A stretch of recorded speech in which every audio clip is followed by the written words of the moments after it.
পরীক্ষায় অসৎ উপায় অবলম্বন করায় 5 জন এবং পরীক্ষার্থীর হয়ে অপর ব্যক্তি পরীক্ষা দিতে এসে 2 জন পুলিশের হাতে গ্রেপ্তার। জানা গিয়েছে, রবিবার ছিল ত্রিপুরা বিশ্ববিদ্যালয়ের এলডিসি এবং এমটিএস পরীক্ষা ছিল ত্রিপুরা বিশ্ববিদ্যালয়ের হল কক্ষে। পরীক্ষা হলে বিশ্ববিদ্যালয়ের শিক্ষকরা চেকিং এর দায়িত্বে ছিলেন। পরীক্ষা চলাকালীন সময়ে যখন শিক্ষকরা শিক্ষার্থীদের চেকিং করছিল, তখন বেশ কয়েকজন পরীক্ষার্থী অসৎ উপায় অবলম্বনের সময় হাতে ধরা পড়ে। তাদের মধ্যে পশ্চিমবঙ্গের মৃন্ময় বিশ্বাস, লিটন বিশ্বাস, মিটন মণ্ডল, হরিয়ানার রাজবীর সিং এবং রাহুল কুমারকে শিক্ষকরা দেখতে পায়। তারা তাদের পায়ের জুতোর ভেতরে মোবাইল লুকিয়ে সেখান থেকে তারা ব্লুটুথের মাধ্যমে পরীক্ষায় নকল করছে। সাথে সাথে শিক্ষকরা তাদের উত্তরপত্র নিয়ে নেয় এবং তাদেরকে এই বছরের পরীক্ষা থেকে বহিষ্কার করা হয়। এদিন পরীক্ষার হলে শিক্ষকরা চেকিং করতে গেলে আরও দেখতে পায় রেজিস্ট্রেশনে লিপিবদ্ধ থাকা 2 জন পরীক্ষার্থীর সাথে কোনোভাবেই মিল নেই পরীক্ষা দিতে আসা 2 পরীক্ষার্থীর।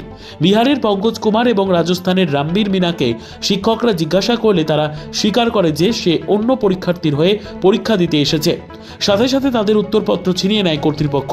রবিবার রাতে পরীক্ষায় অসৎ উপায় অবলম্বন করা 5 জন এবং অন্যের হয়ে পরীক্ষা দিতে আসা 2 জনকে ত্রিপুরা বিশ্ববিদ্যালয় কর্তৃপক্ষ আমতলী থানার পুলিশের হাতে তুলে দেয়।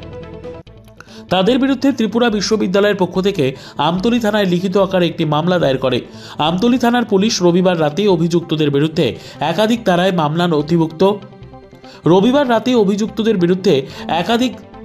আমতলী থানার পুলিশ রবিবার রাতেই অভিযুক্তদের বিরুদ্ধে একাধিক ধারায় মামলা নথিভুক্ত করে অভিযুক্তদের জোর জিজ্ঞাসাবাদ চালাচ্ছে। সোমবার বিকেলে অভিযুক্তদের পুলিশ রিমান্ড চেয়ে আদালতে প্রেরণ করে পুলিশ। সোমবার বিকেলে সাংবাদিকদের মুখোমুখি হয়ে আমতলী থানার ওসি হিমাদ্রি সরকার বিস্তারিত তথ্য জানান। তবে ত্রিপুরা বিশ্ববিদ্যালয় কর্তৃপক্ষ এবং পরীক্ষার্থীদের ধারণা, ত্রিপুরা বিশ্ববিদ্যালয়ের পরীক্ষা হলে এই ধরনের ঘটনায় কোনো এক চক্রের মদত রয়েছে। তবে সবাই ধারণা করছে আমতলী থানার পুলিশের তদন্তে এই চক্রের মূল মাস্টার মাইন্ডকে জালে তুলতে পারবে। নিজস্ব প্রতিনিধির রিপোর্ট, দুরন্ত টিভি।